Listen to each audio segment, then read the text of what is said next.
In an earlier show, Jasmin Laine and I were talking about politics, and we didn't finish it. So here we go.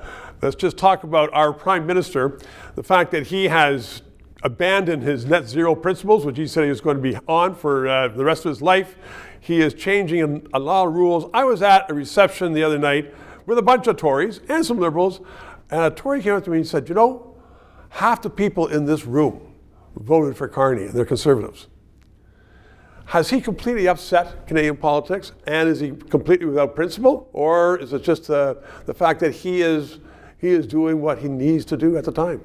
I think he definitely finds himself in a very difficult spot right now because a lot of things that he ran on have not happened. He promised things that he promised things that he could not know for certain were going to be the outcome, and that's a risk you take no matter what when you're running an election campaign. But I think there was a clever campaign though, wasn't it? Oh yeah.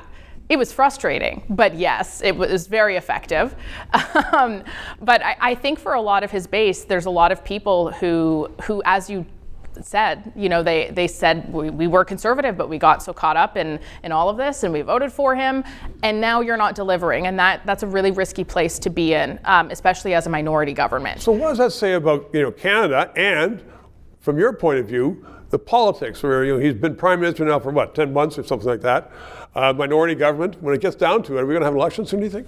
I would not be surprised. I think that if there's any speculation I could have, it would be that he would likely call one within the next 18 months or so, solely to try to get a majority.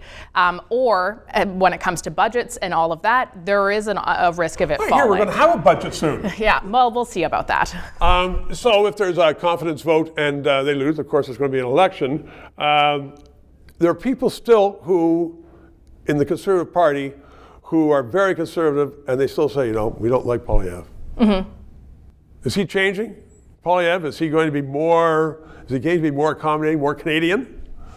I think that kind of depends. The one thing I always like to say when people are talking about politics is this isn't Tinder. You're not trying to find your soulmate. You're just trying to find the better out of the options. So when you that's very good observation. when you look at the policy, when you look at their plans, when you look at the way and the sternness of which they speak, which one to you seems more like a leader? Which one to you seems like they're going to really help? The one who has ideas of which some policies now the Liberals are kind of mimicking, or is it going to be the same party that has got us into this mess to begin with? And Mark Carney winning on the Trump card. At the end of the day, Donald Trump and tariffs are the least of our concerns when it comes to how bad our economy is right now.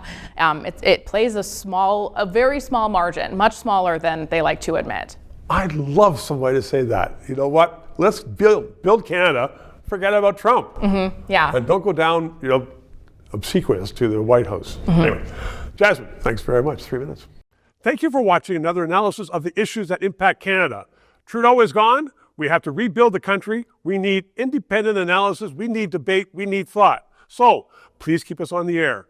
Subscribe, donate, become a member, because God knows Canada needs rebuilding.